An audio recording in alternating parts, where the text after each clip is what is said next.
The Honourable Scott Barrett. Thank you, Mr President. My question is to the Minister for Water. Minister, why were local environmental lobby groups in the Macquarie Valley informed that you'd shelved plans to increase the capacity of Burrendong Dam before the local councils who have been pushing for this plan? And why was this common sense solution abandoned without adequate consultation with the local community? Honourable Rose Jackson.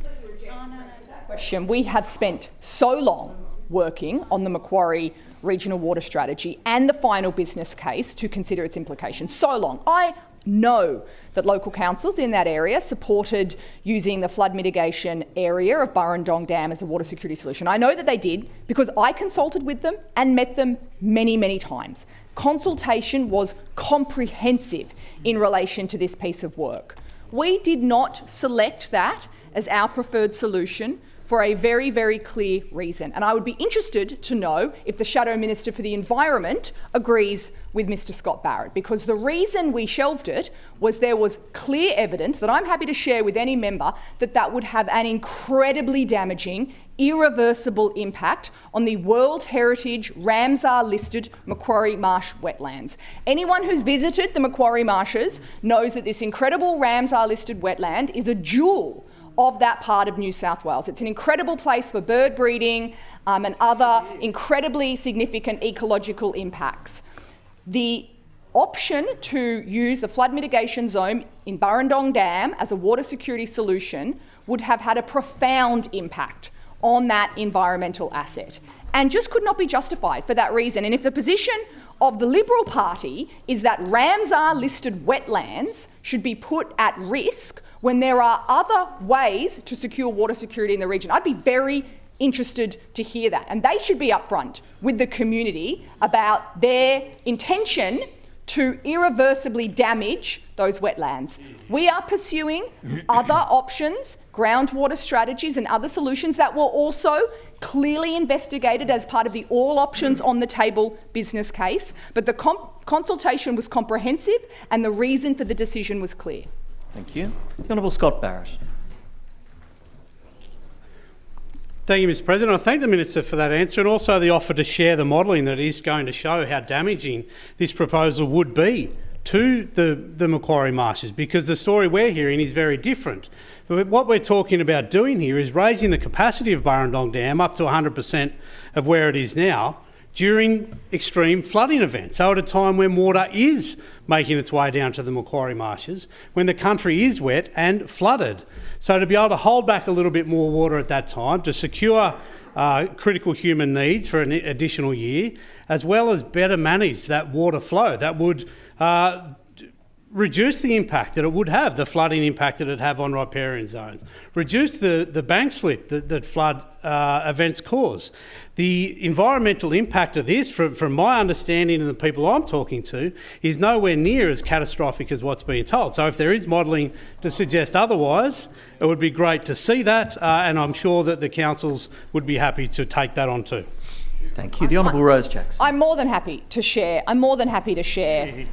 The environmental and other work that was done to inform the considerations that went into this decision. And as I said, I recognise that this is something that those local councils were keen for government to pursue. I met with them. I know that that was something that they were enthusiastic about. But you just cannot put at risk those kind of key environmental assets. The ecological significance of the Macquarie Marshes to that entire region is not something that this government is going to take lightly.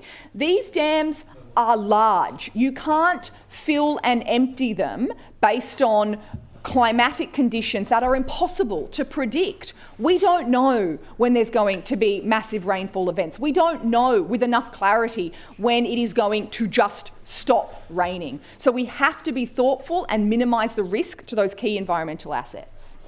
Thank you. The Honourable Mark Patterson. Thank you, Mr President. My question without notice is directed to the Minister for Housing. Can the Minister update the House on how the New South Wales Labor Government is continuing to deliver in housing in New South Wales with innovative solutions? Honourable Rose Jackson. I'm happy to provide an update to the House. We will take any old, unused, disused piece of real estate that we can get our hands on and convert it to housing. We have done the old retirement village up in Tweed, the old nursing home in Lismore, we've done the old private hospital in Ashfield, we've done the old motel in Coffs Harbour, and now literally 2 old sheds in Narromine. We will do any. Give me some old sheds, some old warehouses. They've been disused, empty for 20 years, just sitting there out in Narromine, contributing not very much to the local community. We've grabbed them. Grabbed those sheds, converted them into 14 much-needed social housing for that community. Partnering with Arana Services, a fantastic community housing provider out in that part of the Central West, well known, I know, to the Honourable Stephen Lawrence. They do fantastic work, Dubbo-based, but they're right across that part of Western New South Wales. So these are much-needed homes. We know that the regions are really doing it tough, and a big part of our $6.6 billion housing and homelessness package was looking at directing resources to regional New South Wales. In fact, 40% of our new homes are in the regions, 14 of those coming online in Narromine. These 2 warehouses had been sitting there vacant for decades. They had been disused, falling into disrepair.